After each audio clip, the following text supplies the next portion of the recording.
Hi, it's Niro Pillay here from Investment Rise, where we help people invest in property to achieve their financial goals faster.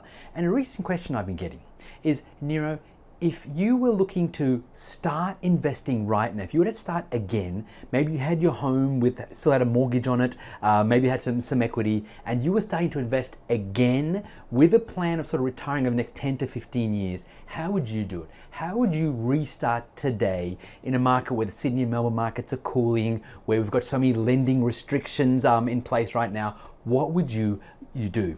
Because there is so much uncertainty, especially because we're sort of in what I call this post-boom environment where people are unsure what's going to happen to property prices. Most people realize that the prices are not going to rise, especially in Sydney, but are they going to fall? Is it going to be a correction or a crash? And what do they do?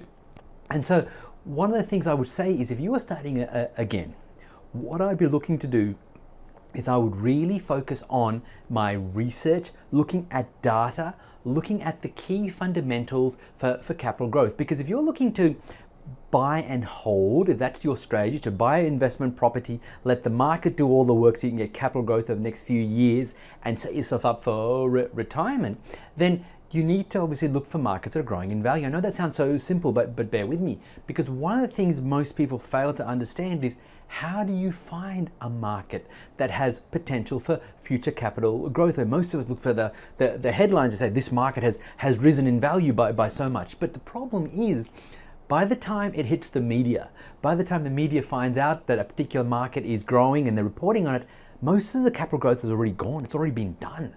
Right? You need to be ahead of the curve. You need to be investing in markets that are just starting their growth curve right now, or are looking to sort of, or are flat, but you believe have great potential to rise in value. Sort of like what I was doing when I was buying in Sydney in 2011.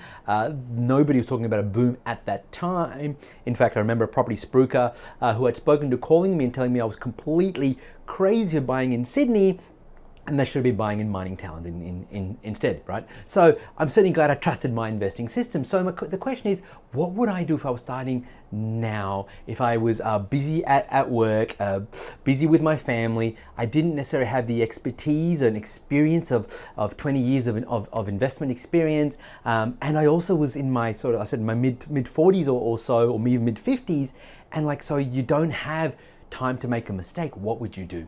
And I said I would start with data. The first thing I'd be looking at is, what's the affordability like for the average person living in that area that you're looking to invest in? Like, we know at the moment in Sydney and Melbourne, there's some major affordability problems, even with the prices having dropped over the last 12 months. In fact, Sydney right now has had the largest price drop since before the GFC back in 2008, 2009.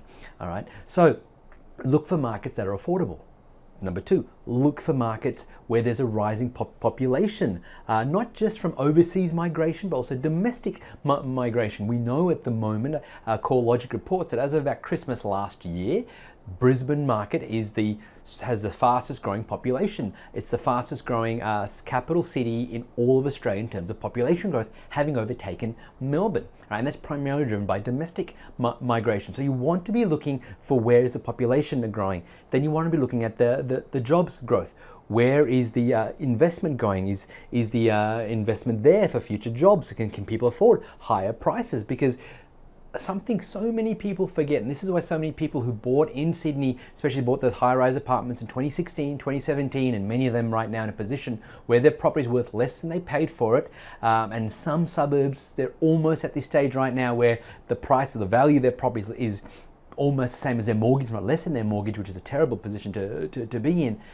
The reason why so many people are in that position is because they get caught up with emotion, they get caught up with the hype, they see so many people investing, so many people so-called making money or having made money in that particular market. But at that moment those reports are coming in the media, that's almost a sign to exit, or at least be very, very cautious about entering into those markets. So one of the key things you look at is, can people afford higher prices? Right? What's driving price growth in the first place? And then is it just investors, for example, looking to buy, looking for cheaper properties or looking for greater rental yields? If that's what's driving prices up, then that's a risk from my perspective, because if interest rates rise, and we know that's the next move for interest rates, is that they will almost certainly rise.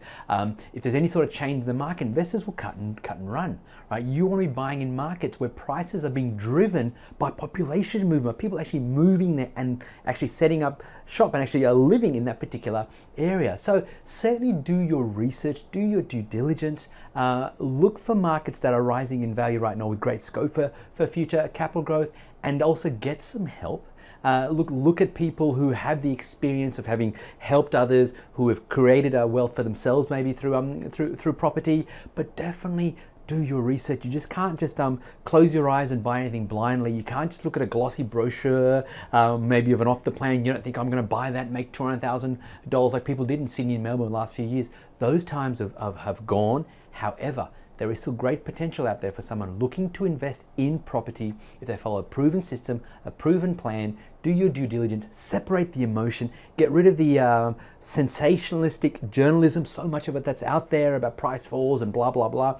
Ignore all of that. Look at the data, be unemotional in your investment, get some help if you feel you need it, if you don't have the time to do all your research yourself. And there is some great potential out there for creating wealth through property. In fact, when I got started investing in property like 16 years ago, that's what I did. I did my research, but I didn't have all the expertise myself, so I got some help. I spoke to a number of people before I found someone who I felt would help me, who could sort of coach me along the process so I could make a decision, an informed decision. Yes, I was able to use their experience and leverage their relationships, yes, but I was able to make an informed decision because they gave me data, gave me facts. They were able to answer all my questions, and that's how I got started investing in property, and that's what I recommend you do as well. If you're looking to sort of get into the property market, set yourself up for retirement over the next 10 to 15 years, make sure you're making an informed decision, not an emotional decision. If you can make a data-based decision, you're going to give yourself a much better chance of finding those great gems out there, those great opportunities for future capital growth, so you can achieve your financial goals and set yourself up for retirement. I really hope that helps.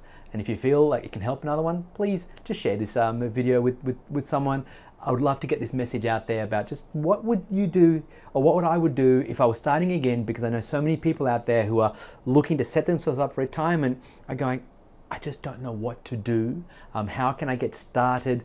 Yes, the Sydney and Melbourne booms are over. What do we do now? And what I'd love to share with them is there are some great opportunities. Yes, you need to do things a little differently to what you've perhaps done what people have done in the past. Yes, you need to be more strategic, but that does not mean that the opportunities are not out there. There are some great opportunities. Make sure you do your due diligence. So share this message with someone if you feel it can help. And I hope you enjoy this video.